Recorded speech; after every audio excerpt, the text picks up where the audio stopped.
News at 7। Let's Mic news at 7। Let's Mic समाचारों के साथ मैं महेश सिंह। भारतीय शेयर बाजार ने मंगलवार को गिरावट के साथ कारोबार समाप्त किया, जब सेंसेक्स 278 अंक गिरकर 84,673 पर बंद हुआ, जो 0.33% की कमजोरी दर्शाता है। इसी तरह निफ्टी 103 अंक टूटकर 25,910 पर आ गया, जो 26,000 के स्तर से नीचे है और 0.4% की हानि दर्ज करता है। रुपए में भी मामूली गिरावट देखी गई, जो बाजार की नरमी को और उजागर करती है। विशेषज्ञों का मानना है कि वैश्विक संकेतों और घरेलू कारकों के दबाव में निवेशक सतर्क हैं, लेकिन दीर्घकालिक रुझान अभी भी सकारात्मक बने हुए हैं। घरेलू टेक्सटाइल निर्माता फेज 3 के शेयरों में जबरदस्त उछाल देखने को मिला।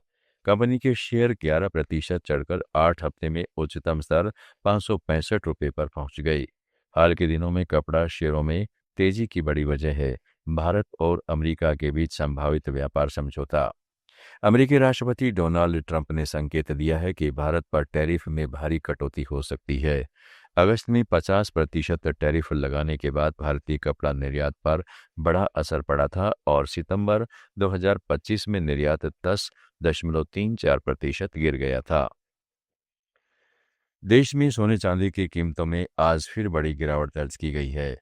India Boolean and jewellers association के अनुसार 24 कैरेट सोने का भाव 1,558 रुपये टूटकर 1,21,366 रुपये प्रति 10 ग्राम पर आ गया है। सिर्फ 3 कारोबारी दिनों में सोना 5,188 रुपये तक सस्ता हो चुका है। वहीं चांदी में और ज्यादा भारी गिरावट देखी गई है। 1 किलोग्राम चांदी का दाम 3,083 रुपये लुढ़क कर 1,51,850 रुपये पर पहुंच गया है। तीनों दिनों में चांदी कुल 10,880 रुपये तक कमजोर हुई है। कीमतों में इस गिरावट के पीछे वैश्विक तनाव में कमी, निवेशकों की मुनाफा वसूली और तकनीकी संकेतों का ओवरबॉट चौन दिखाना मुख्य कारण बताए जा रहे हैं। हालांकि इस पूरे साल सोना अब भी 45,000 रुपये से अधिक और चांदी 65,000 रुपये से ज़्यादा महंगी हो चुकी है। विशेषज्ञों का मानना है कि शादी ब्याह के मौसम की वजह से आने वाले दिनों में कीमतों में फिर उछाल आ सकता है और सोना एक बार फिर 1.25 लाख रुपए के पार जा सकता है। Let's Mic news at 7। सूचना प्रौद्योगिकी जगत के दिग्गज और इंफोसिस के संस्थापक नारायण मूर्ति ने एक बार फिर सप्ताह में 72 घंटे काम करने की वकालत की है। हाल ही में दिए गए एक इंटरव्यू में उन्होंने कहा कि अगर भारत को तेजी से प्रगति करनी है तो युवाओं को ज्यादा काम करने की आदत डालनी होगी।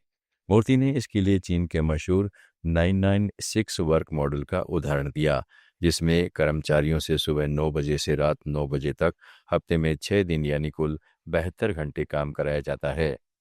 यह मॉडल अलीबाबा और हुआवे जैसी कंपनियों में काफी लोकप्रिय था। हालांकि वर्क लाइफ बैलेंस की कमी और बढ़ते तनाव के कारण इस मॉडल की खूब आलोचना हुई और 2021 में चीन के सुप्रीम कोर्ट ने इसे अवैध करार दे दिया। इसके बावजूद कई जगह यह आज भी लागू है। मूर्ति ने कहा कि अगर भारतीय युवा चाहते हैं कि देश तेजी से आगे बढ़े तो उन्हें भी मेहनत के इन मानकों को अपनाना होगा।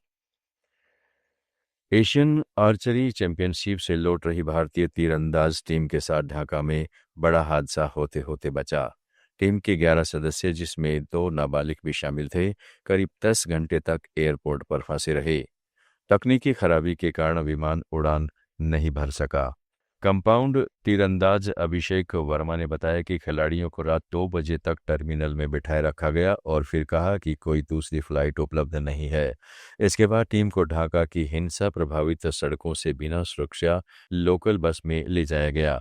खिलाड़ियों को एक बेहद जर्जर धर्मशाला जैसे लॉज में ठहराया गया, जहां बुनियादी सुविधाएं भी नहीं थीं। आप सुन रहे थे Let's Mic more than radio. Follow कीजिए हमें हमारे सोशल मीडिया प्लेटफॉर्म्स पर।